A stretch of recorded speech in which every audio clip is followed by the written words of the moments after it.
Ain't no harm in letting her feel the wind. The soft, defiant words cut across the silent, tense camp, instantly challenging the very notion of captivity. It is the heart of 1944.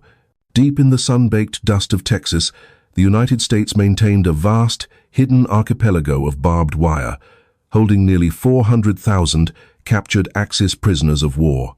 Scattered among them were small, anomalous groups of German women, nurses, clerks, and auxiliaries, sent from Europe for both safety and necessary labor under the precise dictates of the Geneva Convention. They had been relentlessly told that the Americans were bestial, crude, and vengeful. They expected cruelty. What they found here defied every story the Reich had ever concocted. The camp fell utterly silent. A German woman, Ingrid Voss, 26 years old, frail from her journey, but still holding herself with the rigid posture of military pride, swung her leg awkwardly over a horse saddle. Sergeant Buck Hardin, a tall, laconic cowboy guard, steadied her with a gentle, calloused hand on her back. The relentless Texas sun caught the barbed wire, making it gleam like cold silver. Not a single word was exchanged. Even the other guards, armed, duty-bound men, stopped and stared at the forbidden spectacle. She rode a slow, hesitant circle in the dusty corral, the wind catching her fine hair, her face split between harsh sunlight and profound disbelief. For the first time since her capture, Ingrid looked utterly free. The hundreds of male and female prisoners watched in stunned silence, a collective gasp held tight in their chests. The rhythmic sound of the horses' hooves cut through the dry air like a sudden, unexpected heartbeat. Buck Hardin finally spoke, his voice low but firm, aimed more at his uneasy colleagues than at the woman. Ain't no harm in letting her feel the wind. That single act, simple, reckless, intensely human, shattered every rigid boundary drawn by the war. In that profound moment, defiance, simple decency, and shared humanity collided violently in the Texas dust. When the heavy train doors had first rattled open, the heat hit them like a physical blow. Texas heat dry, brutal, and seemingly endless. The German women stepped down, one by one, blinking against the glare. Their grey uniforms, stale from the journey, instantly clung to their backs with sweat. Dust swirled around their heavy boots. Behind them, the endless stretch of golden prairie shimmered like the very edge of the world. For a moment, no one spoke. They had traveled nearly 6,000 miles from a shattered Europe, through smoking ports and guarded convoys, only to end up here, in America's isolated backyard. Ingrid Voss, a nurse from Hamburg, had expected nothing less than more barbed wire and utter hatred. She had seen the mandatory propaganda films that painted Americans as soulless monsters, greedy, morally bankrupt, and obsessed only with brute power. She had vividly imagined shouting, whips, and gnawing hunger. But what she saw instead confused and disoriented her. Men in sun-bleached hats, their boots thick with dust, leaning casually against a wooden fence and chewing on straw. Cowboys, not the stern, rigid soldiers in grey or black uniforms she was used to, not officers with barking, furious orders. Cowboys. A young guard walked up to her group, his slow country accent thick and strange. "Welcome to Camp Hereford, ma'am. Line up, please." The word "ma'am" startled her more deeply than the sight of the rifles. No officer had ever addressed her that way, with unforced, reflexive respect, not even back home. As they marched through the gate, they saw the camp. Neat rows of white barracks, tidy paths, an American flag rippling fiercely in the wind. It looked more like a meticulously maintained farm than a prison compound. One of the cowboy guards tipped his hat directly to them as they passed. "You all behave and you'll be treated right." That night, confined inside the women's barracks, they whispered anxiously, "Do you think they'll force us to work the fields?" One asked nervously. "They say Americans feed prisoners like officers." Another replied, her voice thick with skepticism, "It must be a trick." But the next morning, breakfast shattered every single lie they had believed. Eggs, fresh bread, hot coffee, and even bacon. The rich, savory smell filled the air, thick and unreal. Ingrid couldn't bring herself to eat at first. She stared at the laden tin plate, consumed by confusion and suspicion. Then, one of the American cooks, a large, kindly-faced man known as Buck Hardin, leaned over and said softly, his voice utterly devoid of malice, "Eat while it's hot, ma'am. Ain't poison." The women laughed, a sudden, nervous, brittle sound. A few began to eat, hesitantly. One elderly woman even wept silently into her coffee. Ingrid took a tentative bite, and something in her spiritual armor suddenly broke. The food was warm, simple, and overwhelmingly human. She hadn't tasted anything that good, anything so honest, since long before the war began. That night, she wrote in her small, forbidden journal, "Today I arrived in Texas. I thought it was the end of everything, but it feels like the beginning of something I cannot yet name." Outside, a guard played a mournful, soulful tune on a harmonica under the stars. The melody drifted across the camp, past the fences, and into the women's barracks. For the first time since her capture, Ingrid Voss slept without fear. Before their capture, the German women had lived in a world meticulously painted by state propaganda. They were told that America was a land of utter corruption, a nation without honor, ruled solely by greed and racial chaos. Nazi broadcasts had repeated the message endlessly. Americans were weak, decadent, and incapable of true military discipline. And yet, here they were, greeted by men who reflexively said, "Yes, ma'am, and please." It was not weakness they saw. It was a terrifying, quiet confidence, the kind that held such certainty it had no need to shout or threaten. In Hamburg, Ingrid had volunteered for the German Red Cross. She genuinely believed she was serving a noble, civilizing cause. Her officers had told her, "We fight for civilization against savagery."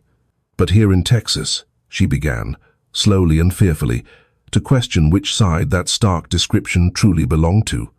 The camp had clean water, working electric lights, and a small, functional infirmary. The American guards even brought small bouquets of wild flowers from the nearby fields to brighten the stark dining hall tables. None of this fit the menacing, barbaric picture she'd been shown. One night, as the women sat on their bunks, an older nurse named Frau Kessel whispered, her voice laced with suspicion, "Do you think this is a trick? Perhaps they're trying to soften us before harsh interrogation?" Another replied, her gaze empty, "Maybe they just don't care enough to hate us." That notion, the idea of being insignificant enough not to be worth the effort of hatred, lingered, cold and strange, in the heavy air. The next morning, a cowboy guard arrived with a small box of tools. "We're short on ranch hands," he said simply. "Anyone here ever worked with animals?" The women exchanged wary, distrustful looks. In Germany, that would have been degrading, peasant work. But one young woman, a former farm girl, reluctantly raised her hand. Buck Hardin simply nodded. "Then you'll fit right in." As days passed, the women were given simple, repetitive tasks: feeding animals, mending old fences, sorting supplies. They worked hard, shoulder to shoulder under the same merciless sun as their guards. There were no beatings, no shouting, only the simple sounds of sweat, silence, and sometimes the faint sound of mutual laughter. When one of them stumbled in the uneven dirt, a cowboy offered his hand. "Careful, ma'am," he'd say, steadying her. That night, Ingrid wrote again in her journal, "They treat us like people. I do not understand it. We call them barbarians, but they have shown more civilization than we ever did." The next morning, as they were led out to work, Ingrid overheard one American soldier joke to another, "They're tougher than our own gals." The men laughed, but their humor was free of cruelty. It was the first time she realized that her captors did not see her as the embodiment of the enemy. They saw her as human, and that simple realization was the beginning of her profound undoing. Because once a person sees their enemy's humanity, the entire careful, fragile logic of hate collapses. By the height of 1944, the United States was holding over 400,000 Axis prisoners of war, scattered across more than 500 camps nationwide. Texas alone hosted nearly 50 of these facilities, ranging from dusty desert compounds to converted ranches surrounded by barbed wire and mesquite trees. The U.S. government had chosen Texas for its immense, open land, the availability of cheap labor, and its geographic isolation. But no one had fully anticipated the quiet, profound cultural collision that occurred when disciplined German prisoners met easygoing American cowboys. Unlike the brutal Soviet gulags, or the harsh German stalags, American POW. Camps operated strictly under the Geneva Convention. Prisoners were guaranteed adequate food, shelter, medical care, and the right to correspondence. It wasn't charity, it was rigid policy. Washington understood that humane treatment of POWs encouraged enemy surrenders and, crucially, safeguarded the lives of American prisoners held abroad. But in Texas, that high principle took on a life of its own. The guards were not soldiers hardened by years of combat. Most were farmers, ranchers, or small-town boys who had traded plows for rifles. Many had never met a European before, let alone a woman from Germany. Their idea of severe punishment was little more than a stern look or an extra chore. "We're here to keep you safe, not to break you," one guard told the women plainly. Camp Hereford, where Ingrid was held, became known for its strange, unsettling normality. Prisoners worked alongside Texans, harvesting crops, repairing barns, and even patiently teaching the locals a few simple German songs. When U.S. Army inspectors visited, they frequently found POWs smiling and deeply sunburned. One report described the camp as a curious blend of discipline and decency. Ingrid soon learned that many of the guards came from ranch families who had survived the terrible lean years of the Great Depression. To them, sharing food was not a geopolitical gesture, it was instinct. They had grown up with nothing, so instinctively giving something to others felt utterly natural and right. When one of the women asked why they were being treated so well, a guard simply shrugged. "Because you're hungry," he said. The numbers told the story of a system built on logic as much as morality. In 1944 alone, the U.S.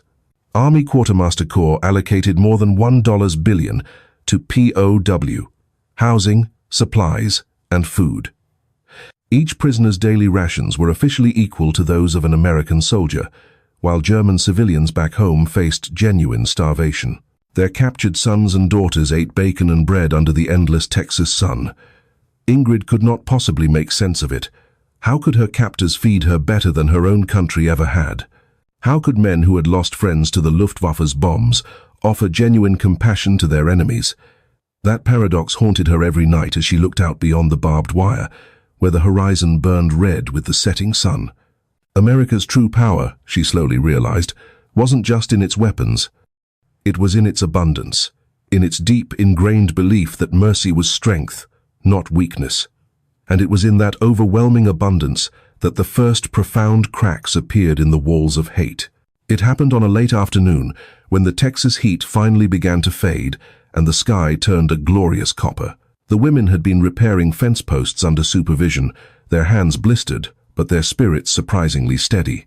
Ingrid was standing near the corral when she saw it. One of the sturdy ranch horses had thrown a shoe. The powerful animal limped, stamping the dust, impatient and proud.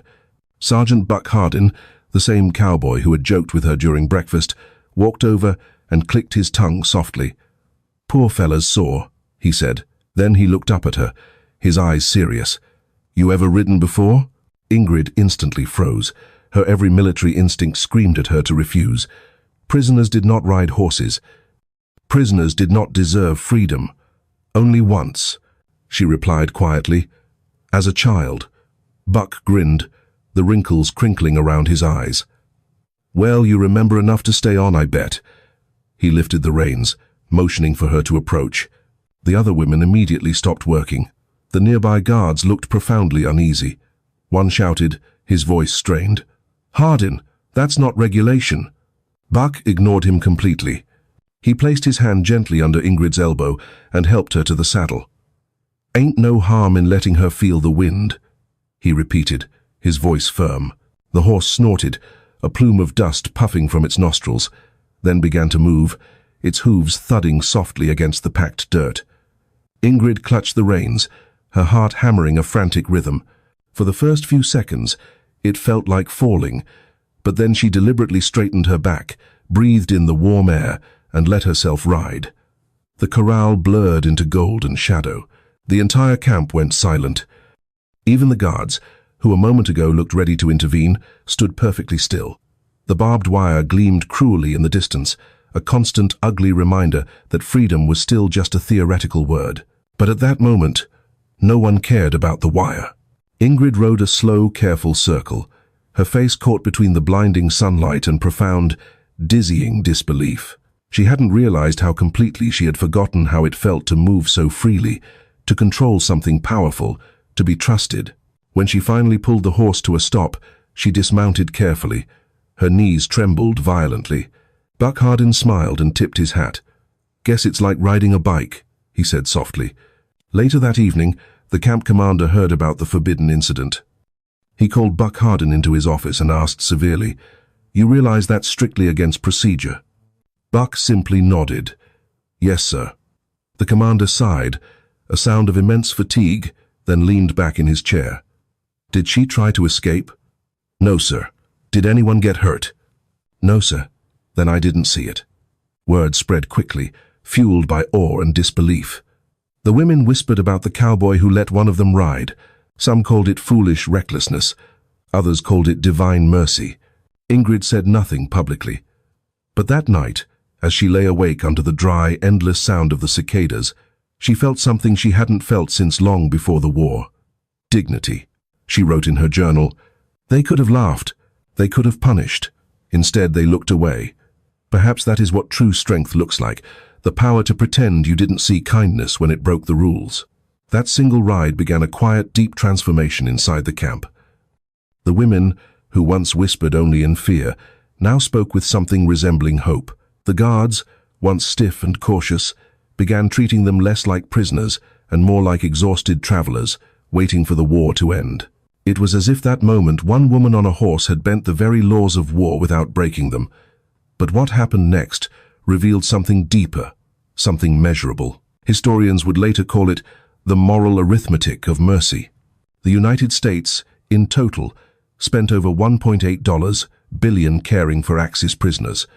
That figure was reliably more than Germany spent feeding its own army during the final desperate years of the war. Each POW received rations equal to those of an American soldier. Each had medical care, shelter, and even mail privileges. And in Texas, many received something infinitely rarer still, respect. For Ingrid, that respect was more unbearable than cruelty could ever have been. Every unexpected act of kindness cracked her armor a little more. When the cook offered her an extra slice of bread, she wanted to scream and refuse it. When a guard asked if she missed home, she wanted to shout that he would never, ever understand. But she couldn't, because he looked at her the way no officer in Germany ever had, with patience. She began to realize that mercy, when given freely, was more powerfully destructive than any punishment. It systematically dismantled the entire framework of myths she'd grown up believing, that Americans were crude, that compassion was weakness, that fear was the only effective way to keep order. In the dry Texas dust, she saw a different, terrifying kind of strength, the kind that didn't need to dominate to win. One day, a U.S. Army truck arrived carrying fresh produce and meat. A young officer explained that the cattle had been donated by local Texas ranchers. "Said they didn't want the prisoners to starve," he joked, shrugging off the enormity of the gesture. The German women exchanged shocked glances. In Germany, civilians barely had enough food for themselves. Here, their enemies were feeding them like honored guests. That night, Ingrid wrote again, "They defeated us without weapons. They conquer through generosity. I no longer understand what war is supposed to mean." When the war finally ended, reports from camps like Hereford were compiled by Allied command. Inspectors noted a strange, uniform pattern. POW morale in America was demonstrably higher than anywhere else in the world. Escapes were rare. Violence was nearly non-existent. Even hardened ideological figures softened, utterly confused by a level of decency they couldn't possibly rationalize. It was the math of collapse, not of destruction, but of mercy. Every kind act was a subtraction from hatred. Every gesture of dignity weakened the ideological foundations of the Reich. Years later, one of the guards, then an old man, would recall that day when Ingrid rode the horse. "We didn't mean to make a statement," he said. "We just wanted her to feel human again. But maybe that's what won the war in the end." Ingrid would remember it too, not as rebellion or forgiveness, but as final proof that freedom wasn't something you took, it was something you gave. Weeks passed, and life in Camp Hereford settled into a strange, ordered rhythm. The German women worked in the gardens, the laundry, and the kitchen. They woke to bugles, ate breakfast with military precision, and spent the long afternoons under the relentless Texas sun. It was routine, but it was not punishment. It was order with a heartbeat. On Sundays, the guards distributed paper, pencils, and envelopes. The women were allowed to write home. Every letter would be rigorously censored, read line by U.S. officers before being sent across the Atlantic. But even with every word watched, the truth found a way through the cracks. Ingrid sat on her bunk, her pen trembling in her hand. It had been months since she'd last written to her husband, an SS officer rumored to be fighting somewhere near burning Berlin. She began with the necessary safe words, "I am healthy. I am treated well." Then she hesitated. Her mind swirled with images, the horse, the cowboy, the spontaneous laughter during breakfast, the rich taste of bacon. How could she possibly describe kindness from enemies? How could she admit that decency hurt worse than any cruelty? Finally, she wrote the core truth. They feed us like family. They call us Mom. I do not know why, but it feels like mercy. She sealed the letter, deeply unsure if it would ever arrive.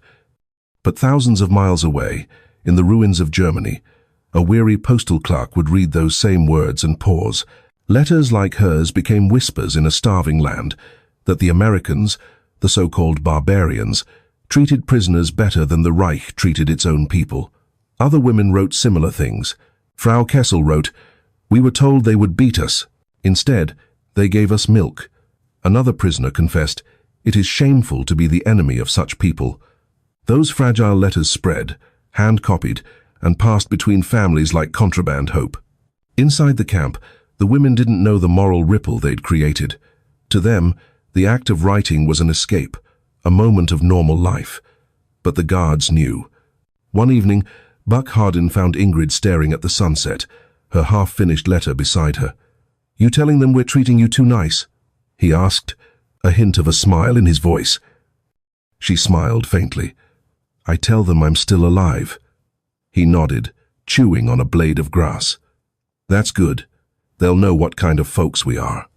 That night, Ingrid couldn't sleep. She realized those letters, simple, censored, fragile, were ultimately stronger than any weapon. They carried a truth that no propaganda could possibly kill, that decency had survived the war, and it wore a cowboy hat. When the first batch of male POWs left the camp for other duties, the women lined up silently. Some clutched their censored envelopes as if they held the last pieces of their souls. When the guard collected them, he said, gently, "They'll get there. Might take a while, but words have a way of traveling." He was right. Those words would travel farther than the Reich's banners ever had. They would reach homes, hearts, and minds. And when the war finally ended, they would help Germany understand how mercy had won where bullets had failed. The Texas wind carried spring with it now. The war in Europe was nearing its absolute end, though news came slowly and in fragments to the camp. Some whispered that Berlin was burning. Others dared not believe it. But life went on. The same roll calls, the same dust, the same endless sky. One afternoon, as the women finished their chores, they saw a familiar figure at the gate. It was Buck Hardin. He had been gone for weeks on leave. Now he returned, not with orders, but with something carefully wrapped in a brown paper bag. The women gathered near the fence, consumed by curiosity. He grinned, lifted the bundle, and said, "Brought y'all something from my mama." Inside were glass jars of homemade preserves, peach, plum, and wild berry. The sunlight made the glass shimmer like treasure. He handed one to the guard on duty, then nodded toward Ingrid. "This one's for her." The other guards didn't stop him. They simply watched. Perhaps they knew what this gesture meant. Perhaps they simply didn't care anymore about rules that no longer mattered. Ingrid stepped forward, her hands trembling. She had never been given a gift since arriving in America. In Germany, food was severely rationed. Every crumb was accounted for. Here, this jar represented something no currency could buy: trust. She looked at Buck, struggling to find the right words. Why? Why? She asked softly. Because you're human, he said. War don't change that. She held the jar as if it were made of gold. It wasn't the sweetness inside that mattered. It was what it symbolized, the undeniable proof that even in a place built specifically to hold prisoners, kindness could still find a way to cross the fence. That evening, Ingrid shared the preserves with the other women. They spread it on pieces of bread, savoring each bite as if it were Holy Communion. Some cried silently. Frau Kessel whispered, heartbroken, "How can we ever hate them again?" No one offered an answer. As night fell, Ingrid walked to the edge of the compound, where the wire fence cast long shadows in the moonlight. Buck Hardin stood there, his hat low over his eyes. "Heard the war is almost over," he said quietly. "You'll all be going home soon." Ingrid stared through the fence, her own reflection mingling with his in the darkness. "Home," she repeated, as if testing the unfamiliar word. "I wonder what that means now." He shrugged. "Maybe it means starting over." Without thinking, she reached through the fence and offered her hand. He hesitated only for a second before taking it. It was the first time she had willingly touched an American. The handshake was brief, awkward, and profoundly silent. Yet in that instant, something enormous passed between them. The war, the lies, the hatred, all of it cracked, just enough for decency to breathe through. Years later, Ingrid would write about that moment in her memoir. "He did not free me from a camp. He freed me from everything I was told to believe." The next morning, Buck Hardin was reassigned. The women never saw him again, but the empty jar of preserves stayed polished clean, kept like a relic. It wasn't the taste they remembered. It was the day a cowboy offered mercy instead of orders, and in that quiet, dusty camp, the war inside them finally began to end. The war officially ended on May 8th, 1945. For most prisoners in Texas, the news came not through an official announcement, but through the sudden, absolute silence that followed. No drills that morning, no shouted orders, just the sound of wind brushing across the prairie. The guards spoke in hushed tones. Some even smiled. And then came the confirmation. Germany had surrendered. For the women inside the camp, the reaction was not celebration. It was disbelief, mingled with a quiet, terrible grief. Some collapsed in silent prayer. Others stared into the distance as if waiting for a command that would never, ever come. For Ingrid, it was a kind of stillness she didn't know how to feel. The war that had stolen her youth, her husband, and her certainty was finally over. But the question that haunted her was simple. What had it all been for? Later that evening, a group of women gathered quietly in the mess hall. No guards interrupted, no officers watched. They talked in low voices about what would come next. Repatriation, the ruins waiting for them back home, the families they might never find again. Someone asked what they would tell their people about America. Ingrid answered before anyone else could. "I will tell them," she said, her voice clear and steady.